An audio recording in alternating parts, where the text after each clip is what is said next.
Talk about collectors, they are historical pieces. Someone mentioned the M1 carbine, which is the most manufactured rifle in history up to the AK-47. World War II, they made more of them than anything else in history. Has a 15-round magazine. That's a historical value. The BAR, the Browning automatic rifle, used in the same time frame, 20-round magazine. I would worry about belt-fed. There are belt-fed semi-automatic rifles out there, or not rifles per se anymore, they don't have a stock on them, but there are belt-fed semi-automatic firearms that are in single-action semi-automatic, such as a Browning 1919, a friend of mine owns one. And that they have a box that holds belted ammunition. It's a fabric belt that would then potentially be designated as a high-capacity magazine. They don't make anything else for them. There is no 10-round belt or box for some of these firearms. So this is an inordinately expensive firearm that would be rendered a paperweight without compensation.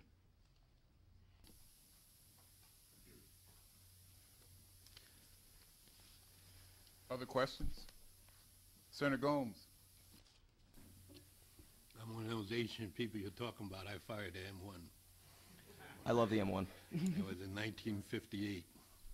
And I fired a 50 caliber machine gun and that rocket launcher you're talking about, but that's a long time ago. They don't.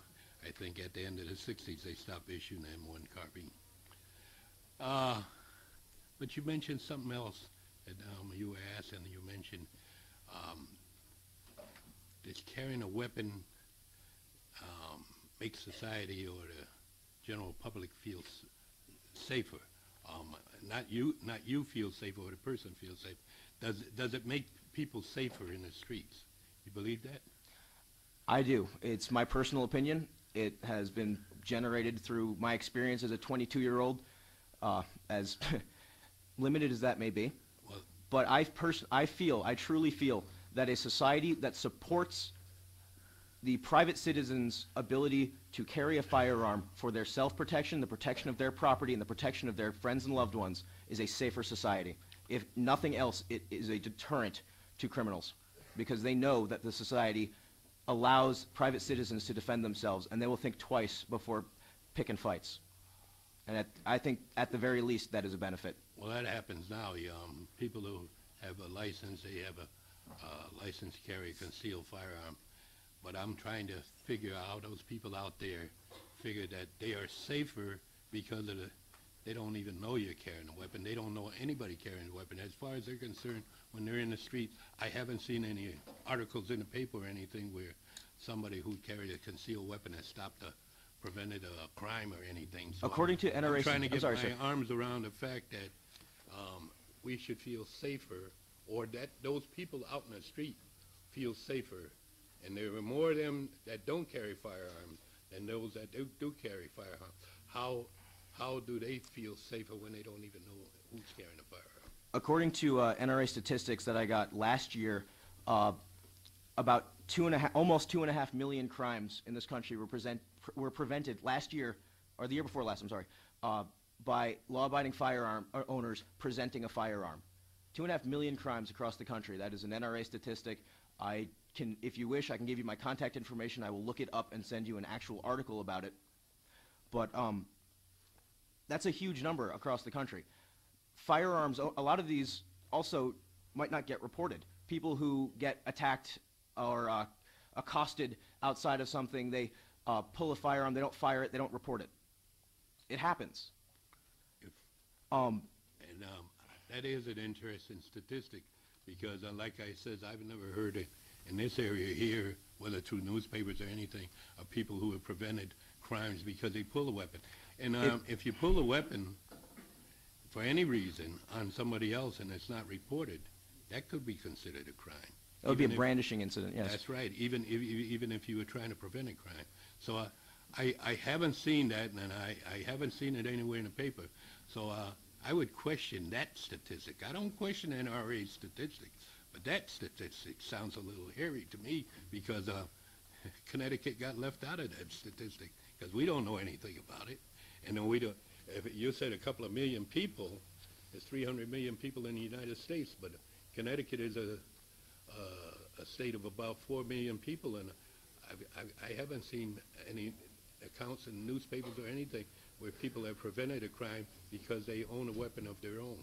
I can't attest to Connecticut specifically, but the NRA puts out a couple of publications, specifically American Rifleman. It's a good magazine, has reviews, has politics and stuff, and I like it a lot.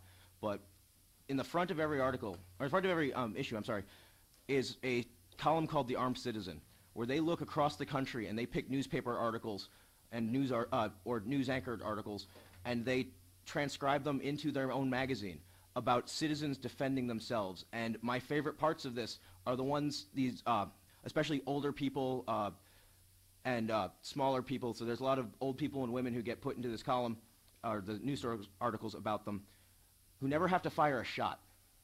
There are a lot of them in this, and these ones are gleaned because they are either pertinent, whoever edited it liked this one, or because they're short. So these happen all the time. Every month there's new ones, and they can't put them all in. I would beg to differ in Connecticut that happens all the time, or we'd have some sort of knowledge of it. Example of it. Thank you.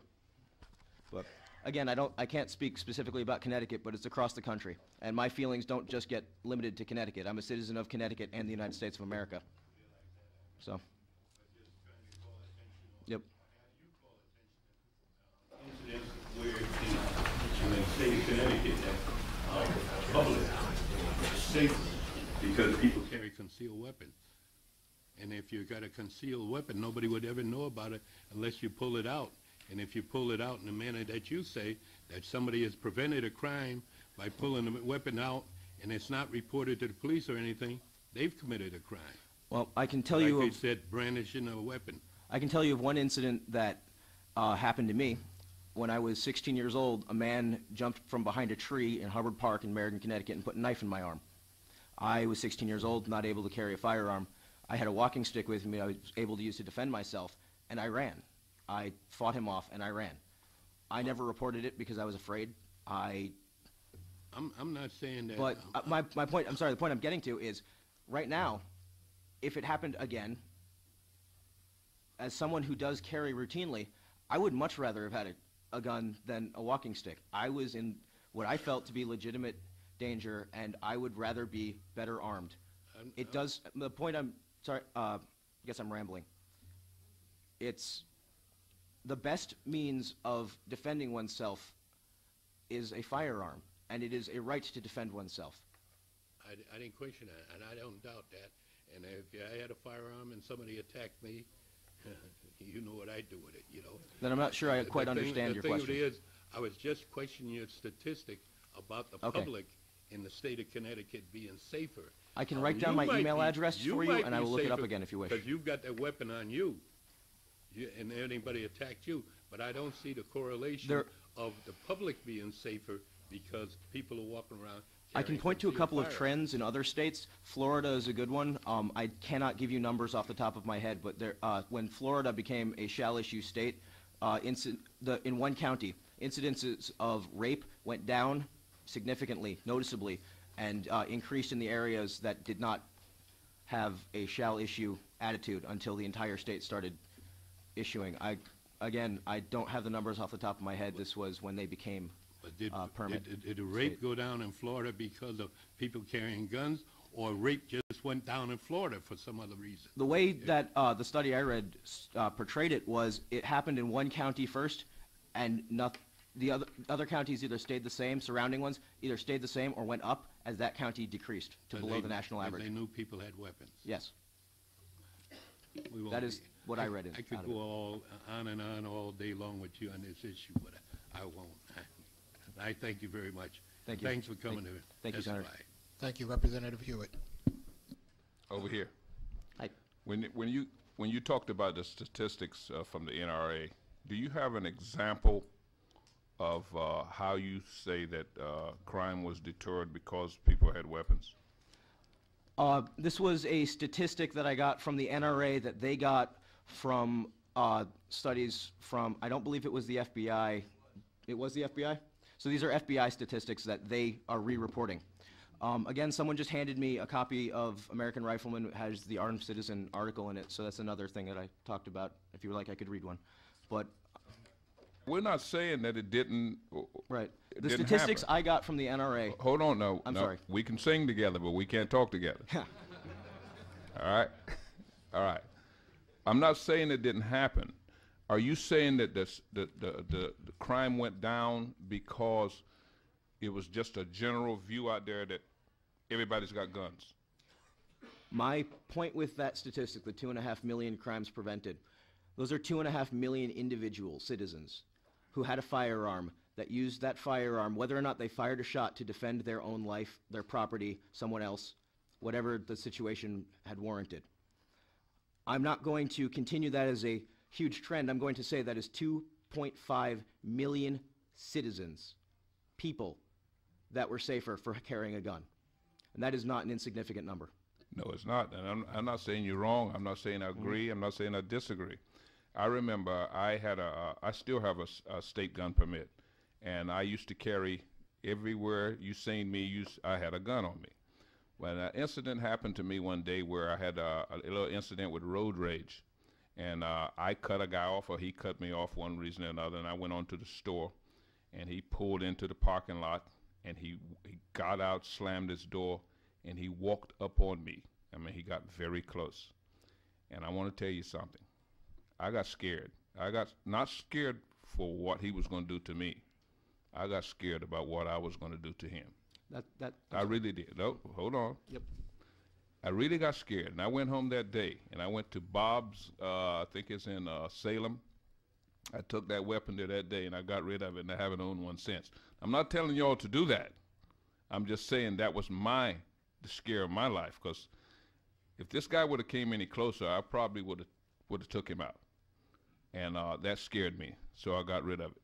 But this is what I want you. I leave this with you today. We're here hearing everything you have to say, and I'll hopefully we'll stay here until it's over, and it will go into tonight. These bills that are being proposed here today, the same rights you have as an American citizen to oppose these bills, these legislators have a right to propose these bills. Yes. All right? So when you come up to the mic and you say, why are you even doing this? Because they have the right. I didn't propose this bill, but somebody did, and somebody had a right to do that. Now, whether we vote for it, against it, or for it, that's a decision that we're going to have to make. But the same rights that you have to carry that weapon is the same right that gave these legislators the right to propose a bill like this. And you do understand that? Yes, sir, I do. Okay. I'm a little bit nervous, so I might be. That's not okay. making We're as nervous much too. sense. But I go to the University of Connecticut, and I would absolutely challenge someone to find a more diverse thinking group of people than college students. I have friends from every walk of life. I have friends from every political perspective on any spectrum you wish to point to, and I respect, as a citizen of the United States, where our First Amendment rights are protected, I respect their right to think anything they wish, and again, the rights of the legislators that we elect to propose these bills. I am speaking from my perspective against this specific bill, and I respect the people who disagree with me. That there are, I'm sure, a lot of them out there, but I feel giving you my perspective on the matter is my duty as a citizen. I'm on your side, and I respect that. Thank you. Thank you. Thank you. Are there any more questions from the committee? If not, thank you for your testimony. Thank you.